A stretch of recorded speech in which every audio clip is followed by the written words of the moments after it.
What's up, coach? Welcome back to the channel. If you haven't yet, make sure you subscribe to stay up to date with all the latest content. At this point, we've got content going out on a regular basis. And also, if you need help with your business, visit the description below. You'll be able to book a free 15 to 20-minute call with me where we jump on Zoom. I can answer any questions you may have about growing and scaling your soccer coaching business. Now, in today's video, I want to share with you 5 secrets to scaling your business. Okay. Now, these are things that I help coaches with. These are also things that I'm seeing in the market and in the industry at the moment, where I feel that if you get right, it will help you not only to get more clients, but it will help you to fill out your coaching schedule per week.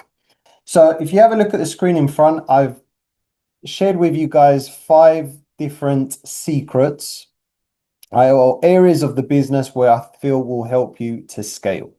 Right now, the first one is tell your story. Okay, so what do I mean by telling your story? This is connected very much to marketing and promoting your business. So when coaches look to market their business, sometimes they're very confused about, right, how do I market what I do? Okay. And telling your story is essentially, why did you get into business in the first place? Why did you decide to start a coaching business? So to give you an example, when I first started my business, one of the main reasons I wanted to start a coaching business in my area was because I felt that clubs didn't touch on the confidence building side of footballers. So I saw that there was a pain point that a lot of parents and players had, and I wanted to create a service that solved that problem. Now, that also came down to previous experiences I had with coaches and teams that I played when I was younger. So something I saw as well was that the lack of quality coaching in my local area.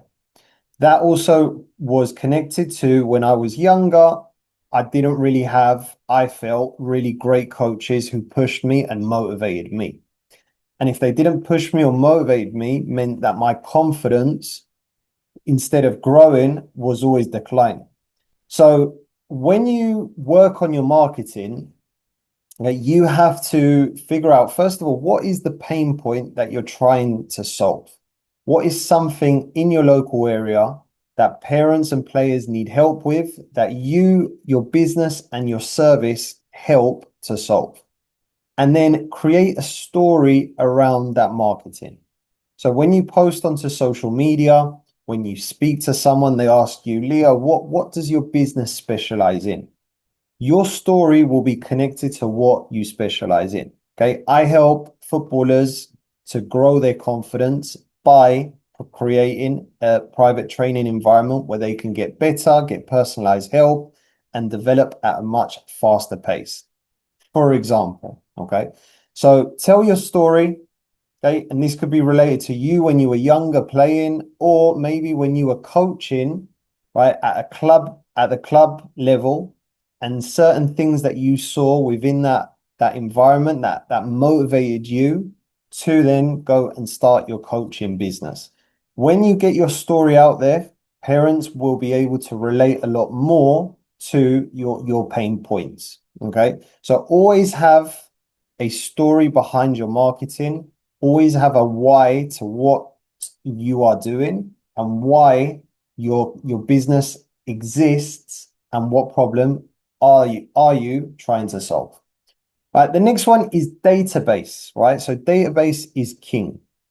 Now, in this industry, a lot of coaches are very unorganized, okay? And that is the reality with this, okay?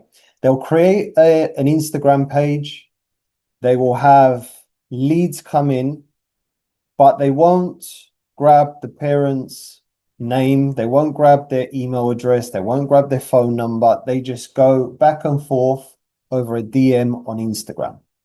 Now, what you want to do is, if that lead has approached you either via Instagram, via email, via text message, via WhatsApp, however they have contacted you, you want to create a database based on the data from those parents that you are in contact with, right? Now, they might not buy from you yet, but at some point they might be more interested in your services. So if a parent approaches you and asks you, right, Leo, we're interested in one-to-one training. Okay, great. Right.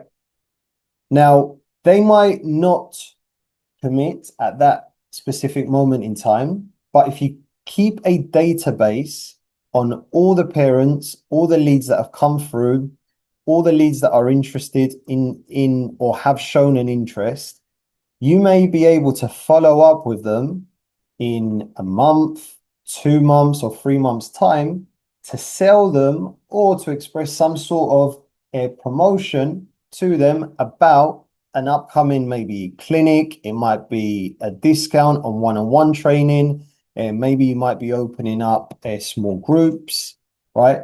So you'll be able to sell them on something else. And what you've got to remember is that some parents at that specific moment in time where they showed interest, they might not be in a position to commit just yet. Might be financial, it might be a time constraint, it might just be that they're shopping around. But if you're keeping all their information on a database and you're constantly following up with them, the chances are later down the line, you will be able to turn that parent into a potential paying customer just by following up with them. Okay. So that I would say is my second secret, and something a lot of coaches in this industry are very bad at, right? Creating a database, grabbing the data from parents and following up with them. Okay. Even if they haven't, right, purchased one of your services or they join one of your programs. Okay. Now, the third one is, who is your ideal client? So this is something I always, when I work with coaches, probably one of the main things when we sit down over our first or second consultant session is we narrow down exactly who it is we are trying to attract. Okay. Now, again, I'll take you back to when I first started my business. I wanted to work with everyone. Okay. I became a generalist, right? Any parent that expressed interest, whether they were 6, 8, whether they were 15, right? Whichever age group their son or daughter was, I wanted to bring them into my business. Now, that's great. But what starts to happen is if you start functioning on that way, there are going to be a lot of clients who don't stay with you in the long term. Okay, they're only with you for on a short-term basis. So what you want to do is you want to build a business around who is your ideal client. And this goes kind of back down to telling your story and knowing your story, right? Knowing your story is, right, why did I start my business? What is the pain points players are having? And based on that pain point, who is it that I'm trying to attract that has those pain points? So take you back to my business. When I first started, I realized very quickly that working with more elite, higher type of players wasn't going to be scalable in the long term. Why? Because they were very busy, and also because those type of players are always shopping around for different coaches and different programs. What I wanted to do is I wanted to attract players who were either starting up, right? They weren't at a club yet. They were starting in the game, or players that had some sort of experience but weren't yet at playing at any club, but they had aspirations to play at a club and on a team in the future. And once I narrowed down my ideal client, then what I started to notice is my business started to grow at a much faster rate, and it was a lot more enjoyable because parents and players were sticking around for longer. Parents and players were recommending like-minded customers to my business, and it became a lot more sustainable in the long term because I knew, right, that when a player joins who was at that level, at that ability, and they had all that, they ticked all the boxes for who my ideal customer was, I knew that they were going to stay with me for a minimum of at least 6 months because based on the experience of previous players at that level, they tend to stay with me for that long. Now, I ended up having players stay with me for a lot longer, but when I narrowed it down to who is my ideal client, my business grew at a much faster, and it was a lot easier to scale in the future. Now, the next one is social marketing. Okay. So social marketing is basically getting yourself out there and marketing what you do. Okay. Now, when I work with coaches on the marketing, I always say to them, you have to sit down and come up with maybe 7 to 10 ways that you can get your brand in front of your ideal client, whether that be through social media, whether that be through visiting local schools, whether that be offering free camps, clinics, or training to local clubs, right? Local sports centers. How are you going to market and get yourself out there in front of your ideal customer? So when you manage to come up with 7 to 10 ways that you're going to get yourself out there, get in front of your audience, right? It's going to be a lot easier because you're not relying on just social media. A lot of coaches, they really struggle to grow their business because they're posting, but they're not actually doing anything else, right? They're uploading flyers, they're posting stuff on social media, thinking that automatically is going to bring them new clients. But really and truly, you need to have at least 7 to 10 ways that you're going to market on a weekly basis to your ideal customer. Okay. And go at it on a consistent basis. So you've got to be consistent with how you market. Okay. So if you're watching this video and you've got to this point, that would be a piece of homework I would give to you. Sit down with a pen and paper and go through 6 to 10 ways that you can get in front of your ideal client. Okay, and 6 to 10 ways that you're going to market to that ideal client to try and get some sort of interest to join your program. And then the fifth one is getting organized, right? Getting organized with your business. So having a schedule on a weekly basis of what you're going to do day by day, right? Again, this is something I help coaches with. What you're going to be doing on the Monday, what you're going to be doing on the Tuesday, on the Wednesday, on the Thursday, on the Friday. What day are you going to be marketing? What day are you going to be running your sessions?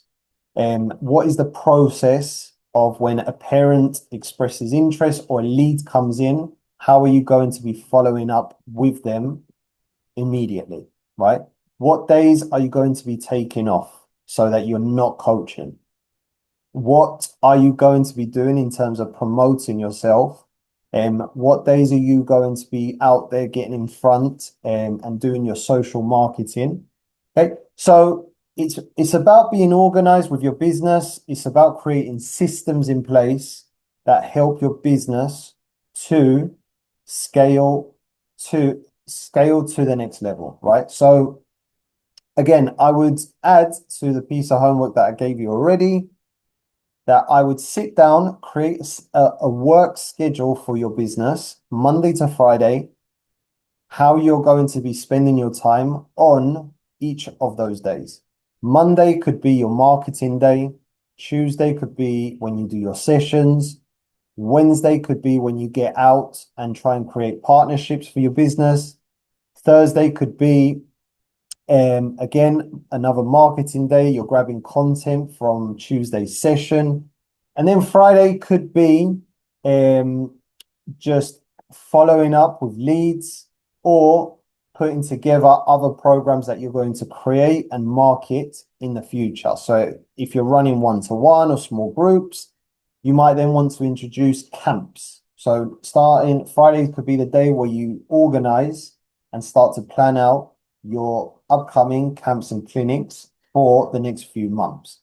Okay, so making sure that you are organized on a weekly basis, on a daily basis, you know what you're doing, and that you're touching on different areas of the business Monday to Friday to push the business forward. Okay, so coach, if you need any help with anything that I've talked about today, this is something that I help coaches on a regular basis.